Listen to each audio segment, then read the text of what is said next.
Hello. I'm on a roll now. I'm on a roll. I also watched on Apple TV Plus Pluribus, stylized with a one instead of an I. Pluribus out of one many. Is that the Latin? Out of one many, I think it is. On Apple Plus, it's Vince Gilligan's new sci-fi horror. I'm going to call it horror. It's a existential horror. Again, Vince Gilligan, Breaking Bad, Better Call Saul. You know, I was interested because it's been a long time. It's been a long time since those shows, and we have Ray Seahorn as the lead character in this. Again, overhang from Better Call Saul. Yeah, remember? She plays an author of those kind of dodgy romance books about pirates. She plays Carol Sturker, who's a bit of an old grouch. She's a grouch. She's grouchy. Also, lesbian. I made her a lesbian, which is, I thought, was some nice writing there, without it being too on the nose. It's kind of a sci-fi horror thing. Again, it's a bit of an odd one. I mean, it's kind of a cross between the Andromeda Strain and I Am Legend. Yeah, I think that's probably a good way of describing it. And it starts, spoilers. It starts with us intercepting a message from, is it 6,000 light years away or something? A long way away. A little bit further than Tesco's. And it's a DNA sequence which we of course we make, and it escapes from the lab, and it turns us into the hive mind. Yes, everyone shares the same knowledge and experience, and that's kind of interesting. That's because, you know, doesn't the internet do that? The woke mind virus. It's almost like a comment on that. Gilligan said he came up with this before the pandemic, whilst he was working on Better Call Saul, and so that's kind of interesting because you do have the pandemic kind of vibes to it. And the opening episode is truly horrific because you see this virus explode in real time, and Carol is immune to it. She is one of the few people in the world that is immune to it, and she sees this chaos erupt around her, and it's a very well done piece of television.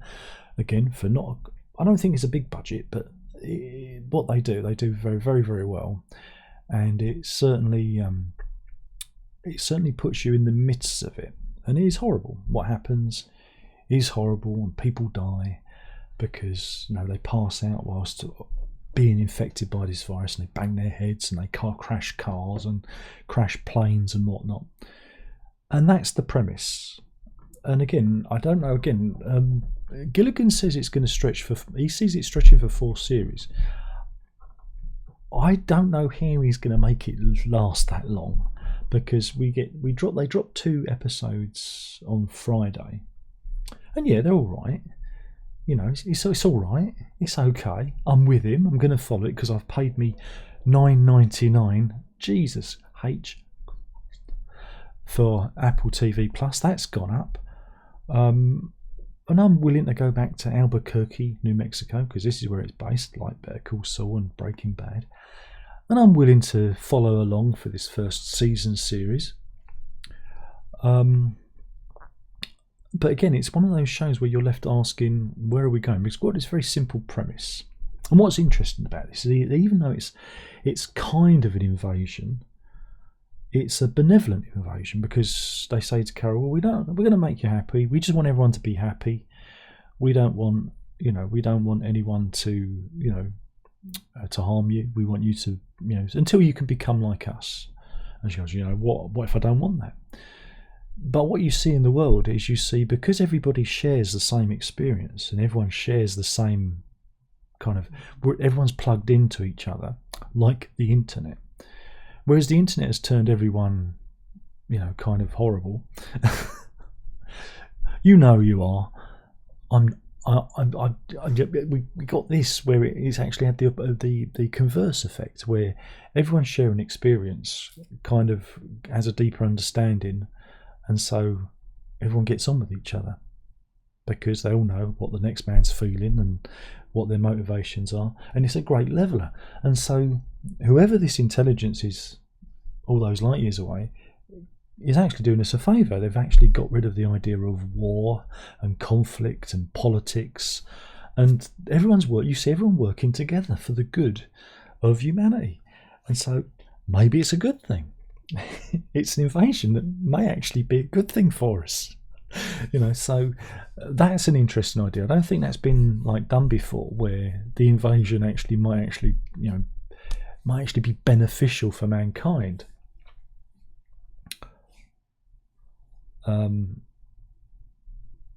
So yeah, it's an interesting idea for it, but I don't know how they're going to go. Again, Gilligan's clever like this, because again, even with Breaking Bad, it's a simple premise: school teacher gets cancer, becomes drug dealer, blah blah blah. Really, it should have run for a couple of seasons, but he managed to drag that one out.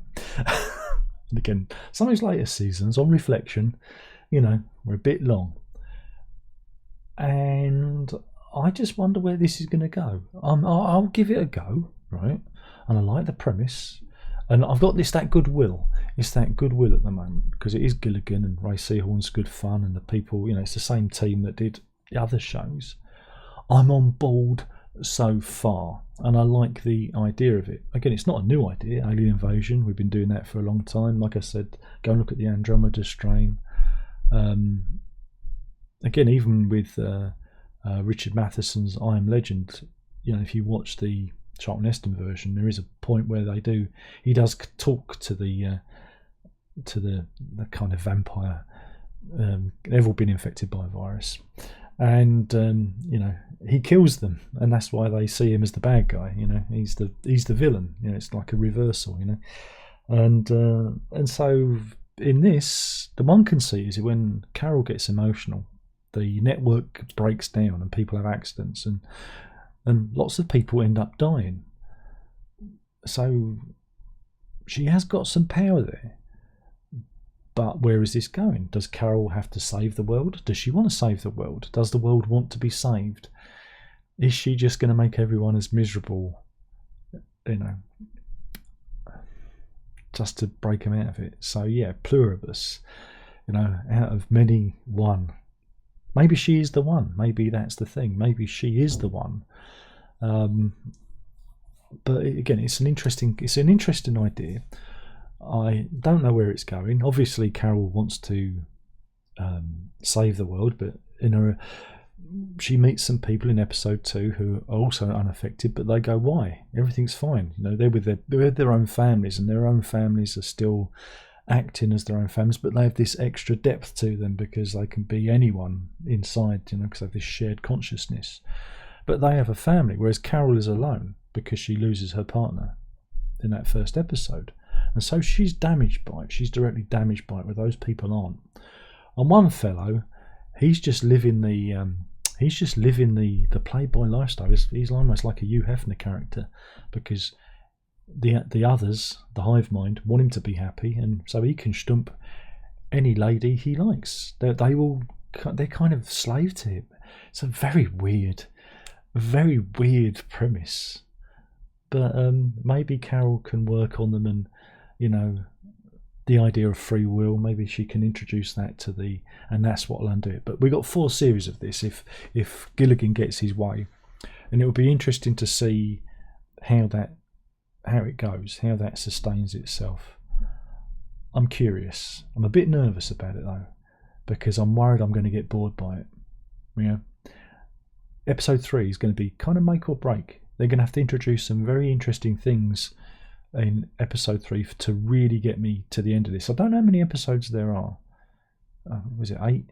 There's normally about 8 episodes. It doesn't say out there. I've had a look. It just just read here. Apple has ordered 2 seasons, so we've got 2 seasons of it. Oh, wait a minute, here we go. 9 seasons 9 episodes for the first season. Do your research, Darren.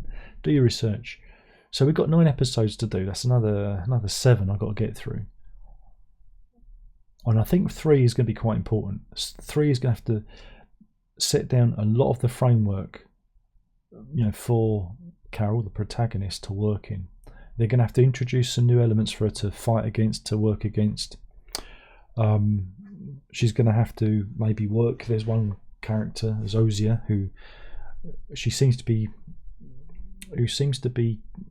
kind of Carol's companion, because she looks like the protagonist of her novels, a female version. And I think it's also appealing to her lesbianism as a plot point. Though, some sort of romantic thing might spark there, but I don't know. It's a weird one. I like it. I found the first 2 episodes fascinating to watch, because you know what Gilligan's like and his team. They can get you to watch someone reading a bloody phone book, and it'll somehow make it interesting.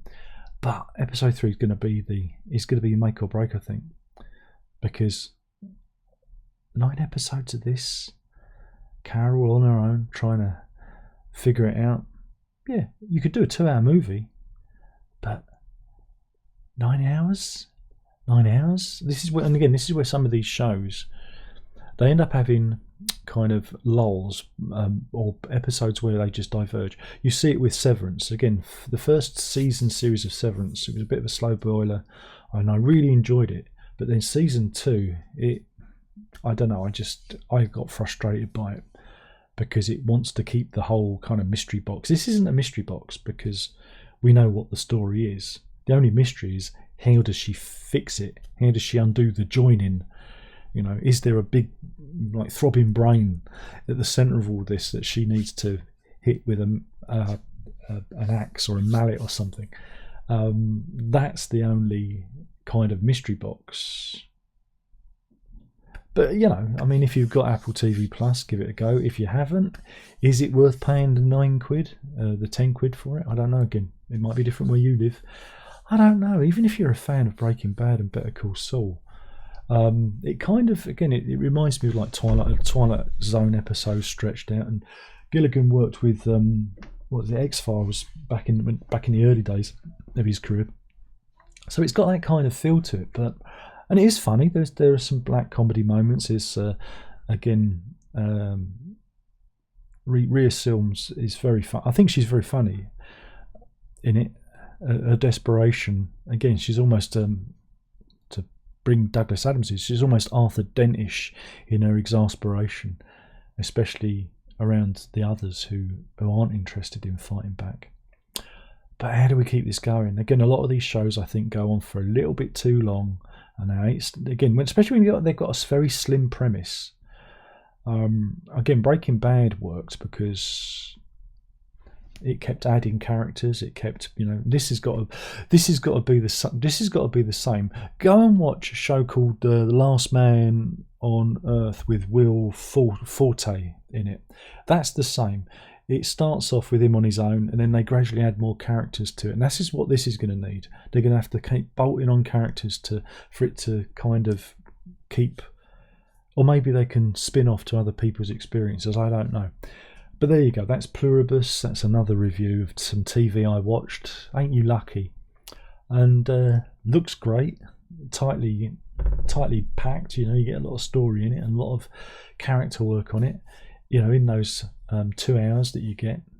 And I think the first episode is free to watch on Apple TV Plus, so you can watch the first episode. They're kind of reeling you in. But episode 3, it's going to be, you're going to have to expand on it, or introduce some other elements to keep it going, because I can't imagine it. So anyway, all we want you to do, he says, is be happy. Indeed, we want you to be happy. Pluribus, out of many, one. I think I might have said that wrong the first time round. But yeah. That's where we get the word plural from, isn't it? Of course, that's the etymology of plural. Oh, I've wittered on. Sorry for wittering on. Go and watch some television instead of watching YouTube. Yeah. Instead of watching mindless YouTube with talking heads, gobshites like me, droning on incessantly about nothing in particular. Go on, go and be stimulated by some actual drama. I dare you, I double dare you. And with that, ta-ta.